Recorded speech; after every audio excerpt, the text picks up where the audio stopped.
के अपने YouTube channel Shri Sanwaliya classes में। दोस्तों आज बात करेंगे कक्षा 9 के विज्ञान के पेपर की। जो कक्षा 9 का विज्ञान का अर्धवार्षिक का पेपर है वो इसी टाइप का पेपर आपको मिलने वाला है। आपका जो पेपर का पूर्णांक रहेगा 70 अंक का पूर्णांक रहेगा और समय है आपका 3.25 घंटे। देखते हैं विज्ञान में आपके किस प्रकार के प्रश्न आपको पूछे जाएंगे। पहला प्रश्न, निम्नलिखित में से कौन सा पदार्थ कमरे के तापमान पर ठोस नहीं है, यानी कौन सा ऐसा पदार्थ है जो ठोस नहीं है। इसका मतलब वो द्रव हो सकता है या गैस हो सकती है। तो देखो नमक देखो तो ठोस है, फिटकरी भी ठोस अवस्था में होती है, नौसादार भी ठोस अवस्था में, लेकिन ये ऑक्सीजन क्या है आपका गैसीय अवस्था में। तो इसका आंसर आपका सी वाला राइट आंसर हो जाएगा। नेक्स्ट दूसरा प्रश्न, कोशिका चक्र की किस प्रावस्था में डीएनए का संश्लेषण होता है। तो कोशिका प्रावस्था की 4 अवस्था होती है, जीवन एस G2 और M, ठीक है। तो जो एस प्रावस्था होती है इसमें क्या होता है, डीएनए का संश्लेषण होता है। तो ऑप्शन नंबर बी आपका राइट आंसर। नेक्स्ट, न्यूट्रॉन की खोज किसने की थी। तो आपको कोई सा भी पूछ सकता है, न्यूट्रॉन की, इलेक्ट्रॉन, प्रोटॉन। तो आपको पता होना चाहिए न्यूट्रॉन की खोज किसने की थी। तो इलेक्ट्रॉन की पूछे तो इलेक्ट्रॉन की खोज तो की थी थॉमसन नामक वैज्ञानिक ने इलेक्ट्रॉन की। प्रोटॉन की खोज की थी आपके गोल्डस्टीन ने, ठीक है। और न्यूट्रॉन की खोज की थी जेम्स चैडविक ने। तो इसका ऑप्शन आपका सी वाला ऑप्शन राइट हो जाएगा, न्यूट्रॉन की जेम्स चैडविक ने। हरित ग्रह प्रभाव की प्रमुख गैस कौन सी। हरित ग्रह प्रभाव की प्रमुख गैस मुझे तो आपकी CO2 है। और हरित ग्रह प्रभाव किसको कहते हैं, ग्लोबल वार्मिंग। ये क्या होता है, जब पृथ्वी पर CO2 की मात्रा बढ़ जाती है, CO2 की मात्रा बढ़ जाती है तो पृथ्वी का जो तापमान होगा वो क्या हो जाएगा, बढ़ जाएगा। इसी को क्या कहते हैं, हरित ग्रह प्रभाव कहते हैं। तो वो आप याद रखना CO2। नेक्स्ट अगला क्वेश्चन, विश्व योग दिवस कब मनाया जाता है। तो सबको पता है विश्व योग दिवस कब मनाया जाता है, 21 जून को। 21 जून को विश्व योग दिवस मनाया जाता है, याद रखना। अगला क्वेश्चन, वर्णक के आधार पर पादप में कौन कौन से लवक होते हैं। तो वर्णक के आधार पर पादप में 3 प्रकार के होते हैं, एक तो होता है वर्णी लवक, एक होता है अवर्णी लवक और एक होता है आपका हरित लवक। और हरित लवक के कारण ही पेड़ पौधों की पत्तियों का रंग कैसा होता है, हरा होता है, जिससे वो प्रकाश संश्लेषण की क्रिया करती है। चौथा क्वेश्चन, पृथ्वी के अतिरिक्त किस ग्रह पर जीवन की संभावना जताई जा रही। तो आपको पता होना चाहिए पृथ्वी के अतिरिक्त कौन सा ग्रह जहाँ पर जीवन की संभावना बताई जा रही है। तो वो है आपका मंगल ग्रह। मंगल ग्रह पर वैज्ञानिकों द्वारा जीवन की संभावनाएं जताई जा रही है।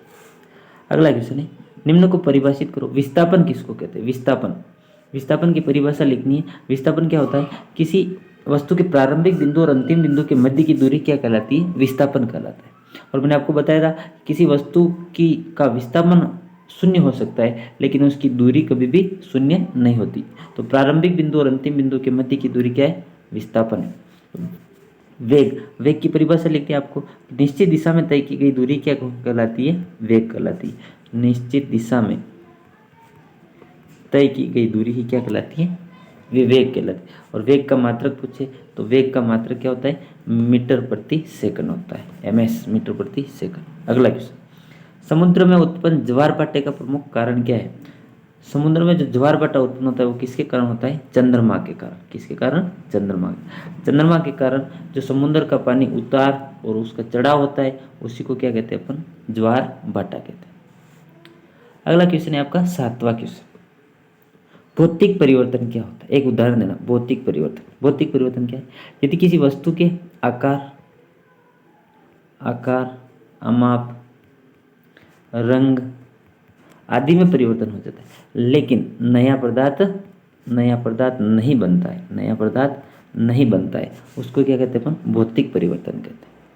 भौतिक परिवर्तन का उदाहरण की बात करें, जैसे लकड़ी का गट्टा है, 4 फीट लकड़ी का गट्टा था, इसके आपने 4 टुकड़े कर दिए तो ये लकड़ी पहले बड़ी थी अब क्या हो गई, छोटी हो गई, लेकिन इससे कोई नया पदार्थ नहीं बना। तो ये क्या आपका भौतिक परिवर्तन। नेक्स्ट, तत्व और यौगिक में अंतर बताना। तो तत्व किसको कहते हैं, तत्व वे पदार्थ जिसमें एक ही परमाणु उपस्थित होते हैं उसको क्या कहते हैं, तत्व कहते हैं। जैसे आपका आयरन है तत्व, जिंक है तत्व, ठीक है।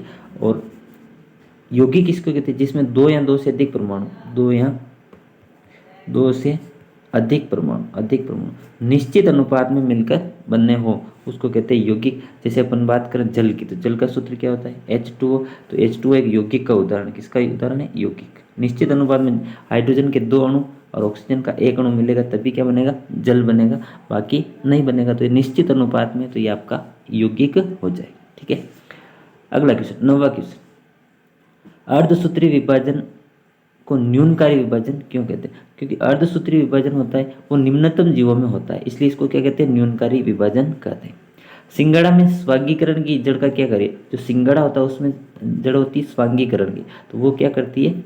प्रकाश संश्लेषण की क्रिया करती है, फोटोसिंथेसिस करती है। इसको स्वांगीकरण जड़ का कार्य प्रकाश संश्लेषण करना। नेक्स्ट अगला क्वेश्चन है, ऐसे जंतु का नाम लिखिए जिसमें श्वसन के लिए क्लोम भी होते हैं, फेफड़े भी होते हैं, त्वचा भी होती है। तो ऐसा श्वसन कौन सा जीव है? तो वो है आपका मेंढक। मेंढक, ठीक है। मेंढक में तीनों श्वसन के प्रमुख अंग होते हैं। लाइकेन में सहजीविता को समझिए। जो लाइकेन होते हैं ना, वो लाइकेन बने होते हैं शैवाल प्लस कवक से। शैवाल प्लस कवक मिलकर क्या बनाते हैं? लाइकेन बनाते हैं, उसको कहते हैं सहजीविता। आर्किमिडीज का सिद्धांत क्या है? तो आर्किमिडीज ने बताया था कि यदि किसी वस्तु को पानी में डुबाया जाता है तो जो वस्तु का द्रव्यमान होगा उतना ही पानी उस बर्तन से बाहर आ जाएगा। इसी को कहते हैं आर्किमिडीज का सिद्धांत। और वस्तु को पानी के अंदर डुबाएंगे तो वो ऊपर की ओर आएगी, उसको कहते हैं उत्प्लावन बल। उत्प्लावन बल।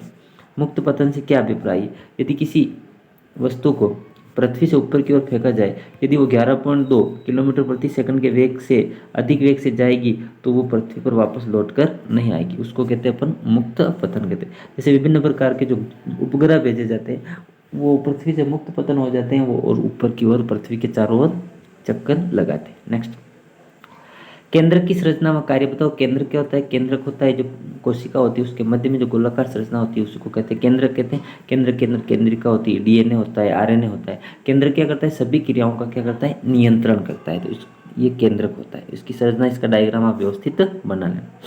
पृथककारी की कीप से किस प्रकार के मिश्रण को पृथक करते हैं? तो पृथककारी जो कीप होते हैं ना, उससे किसका पृथक्करण करते हैं? तो जैसे आपके पास जल है, ठीक है, और जल में अगर केरोसिन मिल जाए तो ये दोनों द्रव पदार्थ है। अब जल को केरोसिन से पृथक करना है, उसको पृथक करने के लिए अपन क्या करते हैं? पृथककारी कीप का उपयोग करते हैं। पृथककारी कीप ऐसी होती है, उसमें दोनों के मिश्रण को डाल दें तो पानी नीचे आने लग जाएगा। जैसे ही केरोसिन आने लगे, इस कीप को यहाँ से आप बंद कर दोगे तो अंदर क्या बच जाएगा? आपका केरोसिन बच जाएगा। तो पृथककारी कीप का उपयोग दो द्रव पदार्थों के मिश्रण को पृथक करने के लिए किया जाता है। नेक्स्ट, कुएं से जल खींचते समय एकाएक रस्सी टूट जाने पर पानी खींचने वाला व्यक्ति पीछे की ओर क्यों गिर जाता है?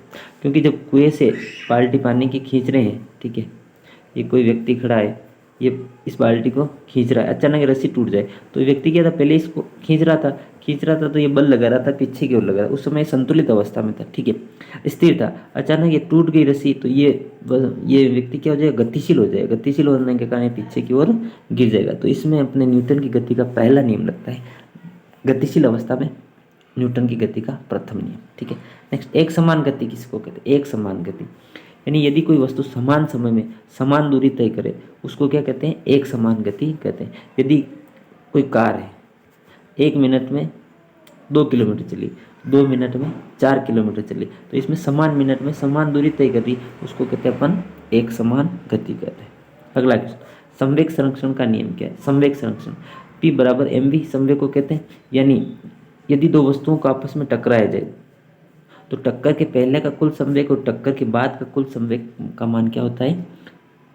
बराबर होता है। इसको कहते हैं अपन संवेग संरक्षण का नियम कहते हैं, ठीक है। संवेग संरक्षण का नियम आपको याद रखना। पारिस्थितिकी तंत्र के अजैविक घटकों के नाम लिखिए। अजैविक घटक कौन कौन से? जैसे हवा है, ठीक है, हवा के बाद आपकी मिट्टी है, मिट्टी, और ये है आपका जल। ये अजैविक घटक, इनके आपको नाम याद रखना, अजैविक घटक, ठीक है। विसर्जन नलिका क्या है? विसर्जन नलिका, जब इलेक्ट्रॉन की खोज की थी तो एक नलिका का उपयोग किया था, उसमें अल्फा किरणों की बौछार करी थी, इस एनोड किरणों की बौछार करी थी, एनोड किरणें उत्पन्न हुई थी, इसी को कहते हैं अपन विसर्जन नलिका कहते हैं। लवण उत्सर्जक ग्रंथियां और सजीव प्रजक अंकुरण क्या होते हैं? तो विभिन्न प्रकार के जीवों में उत्सर्जन के लिए जो ग्रंथियां होती हैं उनको लवण उत्सर्जक ग्रंथियां कहते हैं, यहाँ पर याद रखना। ब्रायोफाइटा टेरिडोफाइटा के पादपों में आपको 2 समानता बतानी, तो ये वाला लेसन इस साल आपका कट गया, इसलिए इसके बारे में अपन नहीं पढ़ेंगे। नेक्स्ट, अगला क्वेश्चन है, समसूत्री विभाजन क्या है? जब एक कोशिका विभाजित होकर दो कोशिकाओं बढ़ती है, ठीक है, तो उसमें क्या होता है? गुणसूत्रों की संख्या क्या होती है? समान होती है। इसी को कहते हैं अपन समसूत्री विभाजन कहते हैं। समसूत्री विभाजन की विभिन्न अवस्थाओं का आपका वर्णन करना है। इसकी चार अवस्थाएं होती है। कौन कौन सी? पहला होता है जैसे प्रोफेज, दूसरी होती है मेटाफेज, मेटाफेज, तीसरी होती है एनाफेज, एनाफेज, और चौथी होती है टीलोफेज, टीलोफेज। ये 4 अवस्थाएं होती है इसकी, चारों के बारे में आपको याद रखना है, ठीक है। नेक्स्ट रदरफोर्ड का स्वर्ण पत्र के मॉडल। तो रदरफोर्ड का जो परमाणु मॉडल है वो आपको अच्छे से याद करना है। उसने क्या किया था, एक सोने की पतली पड़ निकाली थी, उसके ऊपर क्या किया था, जिंक की, उसके चारों ओर जेडेनेस का आवरण रखा जिन्हें, और उसके ऊपर अल्फा किरणों की बौछार करे। अल्फा किरणें होती 2He हीलियम किरणों की बौछार करवाई। तो उसने देखा कि 20,000 कणों में से अधिकतर कण तो तिरछे निकल गए, कुछ सीधे निकल गए, लेकिन 20,000 कणों में से एक कण ऐसा था जो बीच में से टकरा कर वापस विपरीत दिशा में आ गया, वापस विपरीत दिशा में आ गया, यानी से टकरा कर इधर आ गया था अल्फा किरणों में, ठीक है। उन्होंने देखा कि बीच में ऐसा क्या था जिससे एक कण टकरा कर वापस आ गया। तो बीच में उन्होंने देखा कि नाभिक था, इसलिए नाभिक की खोज रदरफोर्ड ने की थी। और रदरफोर्ड की जो कमियां थी वो भी आपको याद रखना है, इसकी जो विशेषताएं हैं वो भी आपको लिखनी है, ठीक है। नेक्स्ट जंतुओं में पाए जाने वाले विभिन्न प्रकार के ऊतकों का वर्णन करो। तो जंतुओं में 4 प्रकार के ऊतक पाए जाते हैं। कौन कौन से पाए जाते हैं? पहला है आपका पेशीय ऊतक, पेशीय ऊतक। दूसरा है आपका तरल संयोजी ऊतक, तरल संयोजी ऊतक, ठीक है। और तीसरा है आपका तंत्रिका ऊतक, तंत्रिका ऊतक, ठीक है। और चौथा है आपका एपिथेलियम ऊतक हो गया, पेशीय ऊतक होगा, एपिथेलियम, चौथा आपका एपिथेलियम ऊतक, एपिथीलियम ऊतक। ये चारों ऊतक आपको याद रखने, जंतुओं में पाए जाने वाले 4 ऊतक हैं, एपिथेलियम ऊतक, तरल संयोजी ऊतक, पेशीय ऊतक और तंत्रिका ऊतक। नेक्स्ट टायरों पर धारियाँ क्यों बनाई जाती है? इसे शांति क्षेत्रों में बताइए जहाँ हॉर्न बजाना वर्जित है। टायरों पर धारियाँ क्यों बनाई जाती है? टायरों पर जो धारियाँ होती है ना वो क्या करते हैं, घर्षण बल के मान को बढ़ाते हैं, ठीक है। अगर धारियाँ ज़्यादा बनाएंगे तो ट्रैक्टर के टायर होंगे या किसी भी, तो वो टायर क्या होंगे, स्लिप नहीं होंगे, इसलिए वहाँ पर क्या बनाए जाते हैं, उनको वो धारियाँ बनाई जाती है घर्षण बल के मान को बढ़ाने के लिए। अगर वो धारियाँ नहीं बनाएंगे तो टायर क्या हो जाएंगे, वहीं पर स्लिप मारेंगे और आगे गति नहीं करेंगे, ठीक है। नेक्स्ट अगला क्वेश्चन, वह ताप जिस पर द्रव ठोस में बदल जाता है उसको क्या, द्रव होता है ठोस में बदल जाता है उसको क्या कहते हैं, क्वथनांक कहते हैं, क्वथनांक। तो इसका ऑप्शन बी राइट हो जाएगा, ठीक है। गलनांक इसको कहते हैं वह न्यूनतम तापमान जिस पर कोई ठोस द्रव में बदलता है, ये द्रव ठोस में बदल रहा है, ठीक है। नेक्स्ट द्रव ठोस में, उसको हिमांक कहते हैं, हिमांक। और क्वथनांक इसको कहते हैं, क्वथनांक कहते हैं अपन द्रव अगर गैस में बदल जाता है, वाष्प में बदल जाता है, उसको क्वथनांक कहते हैं।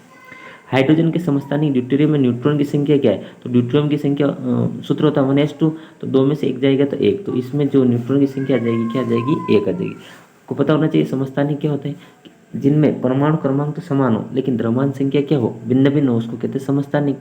हाइड्रोजन के 3 समस्थानिक होते हैं, 1H1, 1H2 और एक होता है 1H3। नेक्स्ट केंद्र की खोज किसने की थी? तो केंद्र की खोज की थी रॉबर्ट ब्राउन ने, ठीक है। रॉबर्ट हुक ने कोशिका की खोज की थी, एंटनी वॉन ल्यूवेनहोक ने सर्वप्रथम जीवित कोशिका को देखा था, और स्लाइडेंसवान ने कौन कोशिका सिद्धांत दिया था।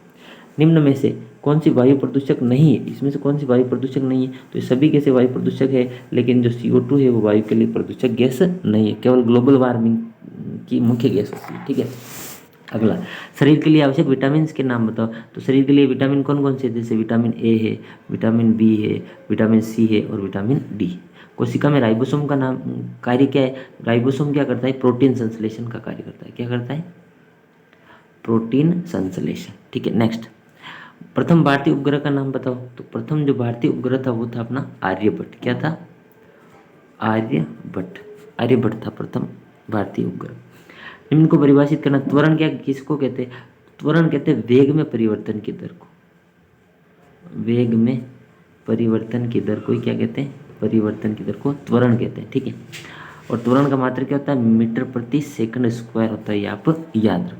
अगला, दूरी, दूरी किसी वस्तु द्वारा तय की गई दूरी दूरी कहलाती है, ठीक है। और दूरी का सूत्र, दूरी बराबर चाल इंटू समय, चाल इंटू समय, ये आप याद रखना। अगला क्वेश्चन, चंद्रमा पर पृथ्वी का गुरुत्वाकर्षण बल लगता है तो चंद्रमा पृथ्वी की ओर क्यों नहीं आता? किसी वस्तु को अपन ऊपर की ओर फेंकते तो वो वापस नीचे की ओर आती, क्योंकि पृथ्वी गुरुत्वाकर्षण बल के कारण किसी वस्तु को अपनी ओर आकर्षित करती है।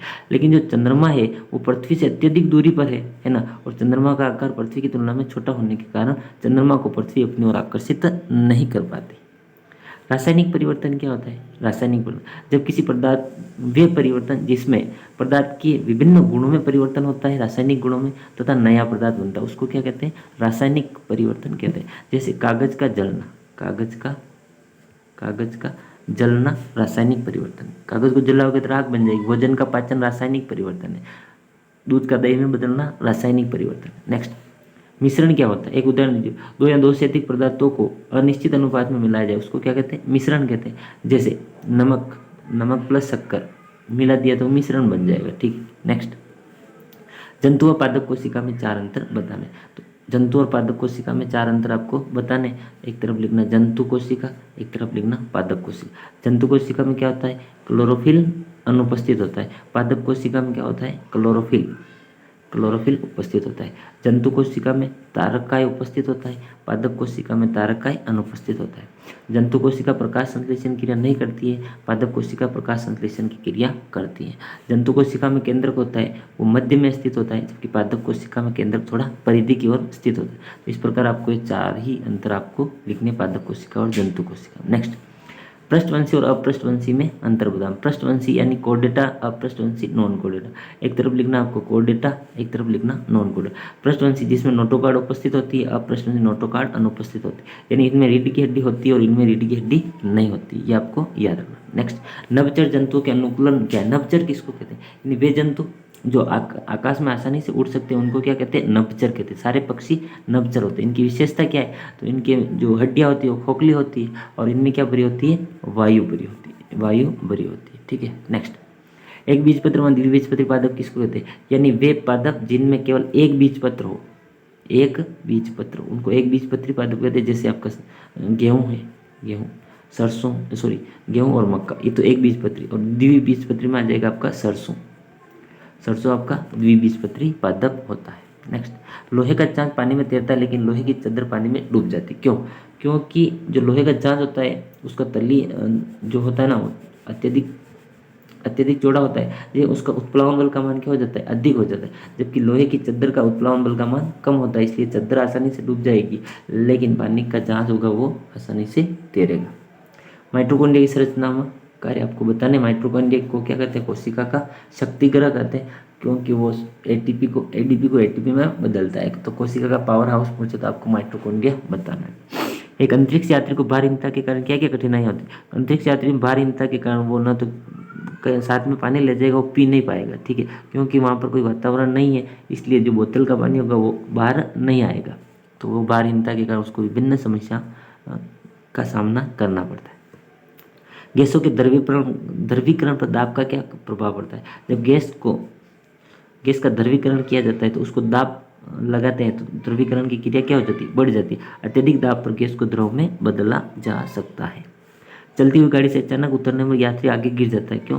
क्योंकि यहाँ पर भी गति का प्रथम नियम लगता है। प्रथम नियम, गाड़ी जा रही है, ये गाड़ी जा रही है, कोई व्यक्ति इसमें से कूदेगा तो वो अगर गाड़ी के चलने की दिशा में थोड़ा दौड़ेगा तो वो व्यक्ति संतुलित हो जाएगा, लेकिन ये कूदेगा नहीं, यहीं पे स्थिर रहेगा तो ये नीचे गिर जाएगा। क्योंकि चल रही थी गाड़ी उस समय, ये गतिशील था, तो गाड़ी गतिशील थी तो इसके साथ ये व्यक्ति भी गतिशील था। फिर अचानक नीचे कूदेगा तो स्थिर रहने की कोशिश करेगा, लेकिन इसका शरीर गति करेगा तो ये आगे की ओर गिर जाएगा। ठीक है, नेक्स्ट, घनत्व और अपेक्षित घनत्व में अंतर। मोल अवधारणा ये आपके इस साल नहीं है। अदिश और सदिश राशियाँ भी आपके हटा दी। वैश्विक उष्मीकरण वही ग्लोबल वार्मिंग मैंने आपको बताया था। उत्तक किसको कहते हैं? दो या दो से अधिक कोशिकाओं के समूह को ही क्या कहते हैं? उत्तक कहते हैं। तो उत्तक आप याद रखना। ठीक है, पादपों में पाए जाने वाला उत्तक कौन से? पादप में एक तो होता है विभुज उत्तक, एक होता है सरल अस्थायी उत्तक और एक होता है जटिल अस्थायी उत्तक। ठीक है, नेक्स्ट, नील्स बोर का परमाणु मॉडल समझाना आपका। नील्स बोर ने KLMN दिया था, कक्षकों की संख्या और इलेक्ट्रॉन ज्ञात करने के लिए सूत्र दिया था 2n²। तो ये आपको याद रखना। ठीक है, इस प्रकार ये आपका जो कक्षा 9 का विज्ञान का पेपर था मैंने आपको बताया। अब इन प्रश्नों को अच्छी तरह से याद कर लेना, ये ज़रूर प्रश्न आपके एग्जाम में हेल्पफुल होंगे। मिलते हैं दोस्तों आगे नेक्स्ट नए वीडियो के साथ, तब तक ले थैंक यू। आप अपने दोस्तों के साथ इस वीडियो को शेयर करना और सांवलिया क्लासेस के चैनल को ज़्यादा से ज़्यादा सब्सक्राइब करवाना। थैंक यू, जय हिंद, जय